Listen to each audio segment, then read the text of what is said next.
Okay, so I'm back, and today I wanted to talk a little bit about fear. All different kinds of fear. I think sometimes I feel fear. I don't even really know what it is. I'm scared about something. I'm worried about something. I'm anxious. I'm stressed. There is a line in the Big Book of Alcoholics Anonymous that says, no human power could relieve me of this alcoholism. And sometimes I think no human power can relieve me of my stress, of my fear, of my worry, of my anxiety, my anger, my resentments, and that I have to have a power greater than myself that I can believe can help restore me to sanity, which is just right-size thinking, which is let's go bring it back to the present moment, because that's the only place that I can ever do anything about. And if I can be right here, right now, and I can keep my head where my feet are, then I'm always okay right here in this moment. It's as soon as I step out into, yesterday or into tomorrow that I get into trouble. And if I want to have a deeper encounter with God, I do need to be present, because God, although he's everywhere, I know, but he's not really hanging out in yesterday, and he's not really hanging out in tomorrow. He's present right here, right now. So I'll probably do a whole nother video about, talking about how I feel about when people get hung up on the word he and she and it, whatever. I'm just looking for a distraction. Call it whatever you want, whatever you're comfortable with. But the creator of the universe, something that's greater than myself, I have to know that it's God, because I'm not, and I cannot do this alone. And this is a perfect example. So when I'm in fear, when I'm stressed, when I'm anxious about something, even if I can't name it, I know where to go with it. And I know that a lot of the times that I'm struggling is because I am not spending enough time working on my spiritual fitness program, which is to say that I need to have some quiet time with God. I need to have some reading, some spiritual reading that I can do. And I need to do some writing. Sometimes I just need to clear out the stuff that's in my head and put it on paper and then take it to God and ask for help. So the fear, I have some great acronyms for fear. False evidence appearing real. I really like that one a lot. Fear is face everything and recover. There's a lot of things that false evidence is really true for me. That if I can name it, I can typically do something about it. I can ask for help. I can talk to somebody else about it. I can pray about it. It's the free-floating fears that are really the ones that are really the most challenging.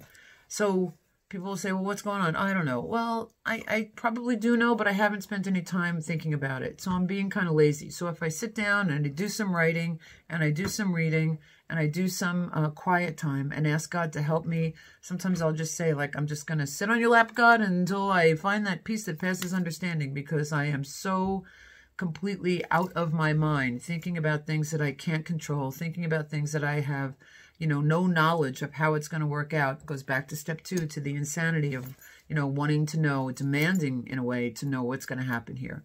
And so sometimes that's what I have to do. I just have to stop everything, halt, hungry, angry, lonely, tired. I have to stop and I have to address whatever it is that's ailing me. So if I'm hungry, take care of it. Angry, deal with it. Lonely, deal with it. Realize that I really am not alone. Maybe make a phone call, maybe go out for a walk, do something different, switch it up. Tired, take a nap. I know it's not always easy, but until I'm willing to really take a look at my part in it and what can I do it. And then what I can't do, take to God and ask him to do what he said that he would do, which was to do for me what I couldn't do for myself. But he gave me a brain, and I know that there's a lot of things that he can do. I'm dog sitting. I know that there's a lot of things that I can't do that he can do and he will do. So this is what I need to do. This is a spiritual practice. It's a spiritual fitness program.